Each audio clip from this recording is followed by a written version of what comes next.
একজন সওদাগর জঙ্গলের পথ দিয়ে যাচ্ছিল। হঠাৎ তার চোখে পড়ল একটি সিংহ গাছের লতায় ভয়ানকভাবে আটকে আছে। কাঁদো কাঁদো কণ্ঠে সিংহ বলল, হে মানুষ, আমাকে সাহায্য করো, আমি তোমার এই উপকার কোনো দিন ভুলব না। সওদাগরের মন গলে গেল। সে এগিয়ে গিয়ে লতাগুলো কেটে সিংহটিকে মুক্ত করে দিল। কিন্তু মুক্ত হয়েই সিংহ গর্জন করে বলল, আমি খুব ক্ষুধার্ত, এখন তুমিই হবে আমার শিকার। সওদাগর অবাক হয়ে বলল, আমি তো তোমার উপকার করলাম, আর তুমি আমার সঙ্গে মন্দ আচরণ করতে চাও? সিংহ উত্তর দিল, হ্যাঁ, নেকির বদলা তো বেয়াদবিই হয়। দুজনের মধ্যে তর্ক শুরু হলো। শেষে সওদাগর বলল, চলো কোনো তৃতীয় জনের কাছ থেকে বিচার করাই, সে যা বলবে সেটাই মেনে নেব। তারা বিচার চাইতে এগিয়ে চলল। কিছু দূর যাওয়ার পর তারা একটি গাধা দেখতে পেল। সওদাগর তাকে পুরো ঘটনা বলল এবং জিজ্ঞেস করল, তুমি বলো, নেকির বদলা কি বেয়াদবি হওয়া উচিত? গাধা দুঃখের সঙ্গে বলল, আমি যখন শক্তিশালী ছিলাম তখন আমার মালিক আমাকে দিয়ে খুব কাজ করিয়েছে। এখন আমি বুড়ো হয়ে গেছি বলে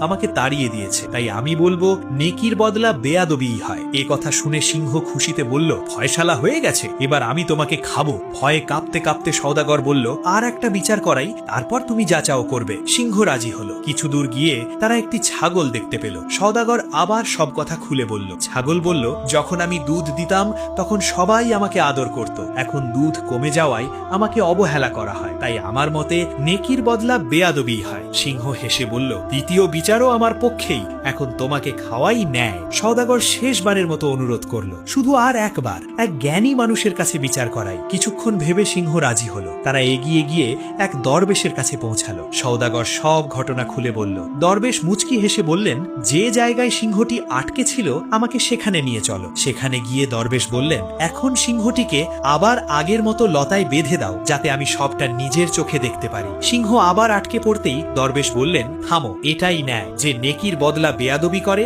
সে মুক্তির যোগ্য নয়। সওদাগর দরবেশের বুদ্ধিমত্তা বুঝে কৃতজ্ঞতা জানালো এবং নিরাপদে নিজের পথে চলে গেল। আর সিংহ লতায় আটকে থেকে ভাবতে লাগলো, নেকির বদলা বেয়াদবি নয়, বরং বেয়াদবির বদলাই বেয়াদবি। একজন সওদাগর জঙ্গলের পথ দিয়ে যাচ্ছিল। হঠাৎ তার চোখে পড়ল একটি সিংহ গাছের লতায় ভয়ানকভাবে আটকে আছে। কাঁদো কাঁদো কণ্ঠে সিংহ বলল, হে মানুষ, আমাকে সাহায্য করো, আমি তোমার এই উপকার কোনো দিন ভুলব না। সওদাগরের মন গলে গেল। সে এগিয়ে গিয়ে লতাগুলো কেটে সিংহটিকে মুক্ত করে দিল। কিন্তু মুক্ত হয়েই সিংহ গর্জন করে বলল, আমি খুব ক্ষুধার্ত, এখন তুমিই হবে আমার শিকার। সওদাগর অবাক হয়ে বলল, আমি তো তোমার উপকার করলাম, আর তুমি আমার সঙ্গে মন্দ আচরণ করতে চাও? সিংহ উত্তর দিল, হ্যাঁ, নেকির বদলা তো বেয়াদবিই হয়। দুজনের মধ্যে তর্ক শুরু হলো। শেষে সওদাগর বলল, চলো কোনো তৃতীয় জনের কাছ থেকে বিচার করাই, সে যা বলবে সেটাই মেনে নেব। তারা বিচার চাইতে এগিয়ে চলল। কিছু দূর